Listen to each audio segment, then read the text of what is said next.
네, 반갑습니다. 백농사입니다. 알바 퇴직금에 대해서 질문 주셨어요. 제가 알바한 지 곧 1년이 돼 가는데, 19살, 곧 20살이 되는 알바생입니다. 나이랑 상관없습니다. 알바 퇴직금은. 네. 내년에 군대를 가기 위해서 그만두는데, 알바한 지 1년이 됐어요. 1년 넘으면 퇴직금을 준다는데, 알바생도. 네, 당연히 줍니다. 근데 안 주면 노동청에 신고해서 받을 수 있나요? 부모님 동의서 썼고 근로계약 썼는지 잘 모르겠고 알바비 받은 기록이 있다라고 하셨고요. 세금 떼나요? 질문 주셨어요. 정리를 하면 알바 퇴직금 받을 수 있는 조건이 뭔가요? 네, 조건 정리를 해드리겠습니다. 알바 퇴직금이라고 하셨지만 사실은 알바인지 우리 직원, 정직원인지 그런 거를 구분하지 않아요. 구분하지 않는다. 그래서 사실은 알바 퇴직금이 아니고 그냥 퇴직금이다 라고 생각하시면 됩니다. 알바이건 직원이건 구분해서 내용이 다르지 않습니다. 동일해요. 그래서 자, 조건을 보면 4주를 평균하여 1주간의 소정 근로시간이 15시간 이상인 근로자가 1년 이상을 계속 근로하고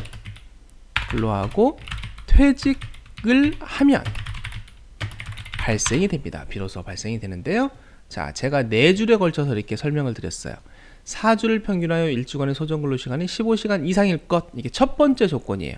그래서 알바를 하셨는데 우리가 보통 알바라고 하면 우리 직원보다 좀 근로시간이 적거나 혹은 그냥 시급으로 최저시급으로 지급한다고 해서 그걸 알바라고 이제 많이 표현을 하시는데 우리 근로기준법에서는 알바하고 직원, 정직원과의 구분이 없어요. 그래서 일단 1주간에 15시간 이상이면 돼요. 1주간. 우리가 일주일 근로시간, 일주일 전체 근로시간이 여긴 소정 근로시간이라고 해서 사전에 일하기로 약정한 시간, 일주일 근로시간이 15시간 이상만 되시면 돼요. 간혹 하루에 3시간씩 5일을 근무한다던가 아니면 우리 주말 알바들 많으신데 주말 알바 하루에 8시간에다가 2일 근무하시던지 그러면 모두 15시간 16시간 되니까 충족을 하는 겁니다. 이렇게만 되면 되고요. 물론 8시간씩 5일이 될 수도 있고 하루 12시간씩 5일 6일도 될 수 있는데 다 포함이 되는 거예요. 그런 다음에 근로자에 해당이 돼야 돼요.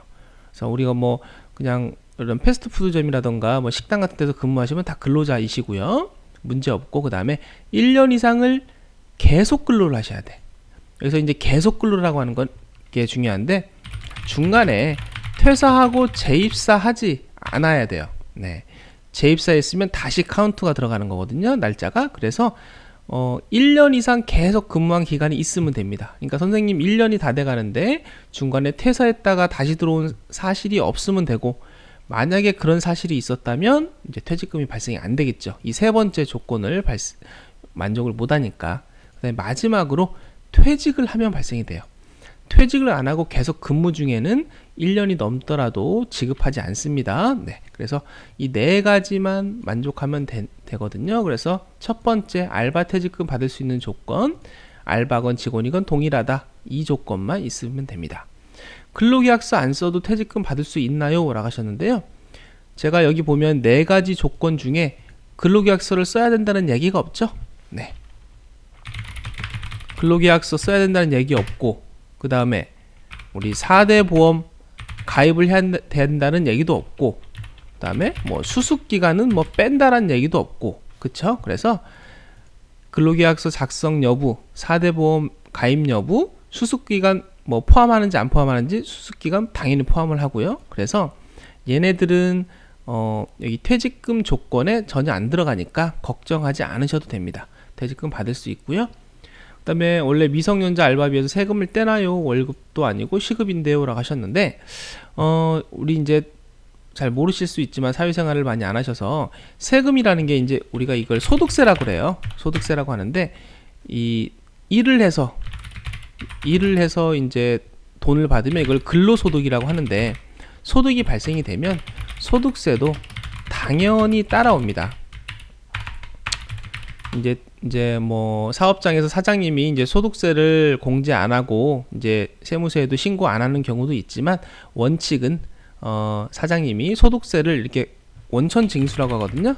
원천 징수라고 해서 월급에서, 그러니까 시급으로 계산한 그 월급에서 세금을 떼 가지고 그거를 사장님이 그냥 가지는 게 아니고 세무서에 신고를 해요. 세무서에 납부를 합니다. 그래서 정상적으로 소득세를 내시는 거예요. 그래서 세금 떼는 거는 세금이 과하게 뗐다면 문제가 되겠지만 정확하게 뗐다면 아무 문제가 없습니다. 네, 앞으로도 이제 뭐 알바를 하건 제대를 하고 나서 이제 직장을 가시더라도 세금은 따라온다라는 거, 네, 알고 계시면 되겠습니다. 네, 아무튼 군대 잘 다녀오시고요. 네, 감사합니다.